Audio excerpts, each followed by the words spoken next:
ফেরেশতা বলেছেন, তুমি যাকে আমার চেয়ে বেশি ভালোবাসবে আমি তাকেই তোমার থেকে দূরে নিয়ে যাব এবং তোমাকে একা করে রাখবো। তিনি আরো বলেছেন, কখনো বলবে না তুমি তাকে ছাড়া বাঁচবে না, তবে তাকে ছাড়া আমি তোমাকে বাঁচাবো এবং পিছনের অনুগত সব আবেগ পুড়িয়ে নিয়ে তোমাকে দিব্যি সামনে নিয়ে যাব। তুমি কি দেখো না, ঋতুরাও বদলে থাকে, ছায়া দেয় যে গাছটা শুকিয়ে গেছে। তোমাদের ধৈর্য হারিয়ে যায়, কিন্তু তোমার চেষ্টা ধৈর্যশীল এবং পরম দয়ালু। সেই ঝরে যাওয়া পাতার ঢাল থেকে আবারও সবুজ পাতা গজায়। তুমি দেখো না তোমার চেষ্টার নিদর্শন?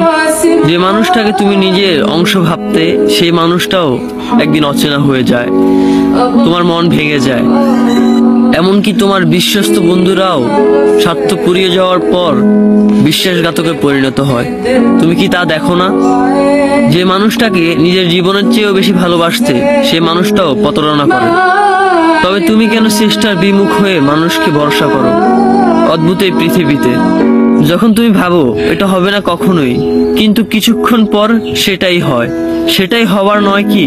তুমি বলো আমি পড়বো না, অথচ তুমি পড়ো। তুমি বলো আমি বিরক্ত হব না, অথচ রোজ তুমি বিরক্ত হও। এবং সবচেয়ে বিচিত্র বিষয় হলো, তুমি বলতে থাকো আমি মরে গেছি, অথচ তুমি বাঁচো। তোমার চেষ্টা তোমাকে বাঁচায়, তোমার চেষ্টা তোমাকে বাঁচিয়ে রাখে। তো শুকরিয়া আদায় করো তোমার সেই সৃষ্টিকর্তা মহান রব্বুল আলামিনের উপর।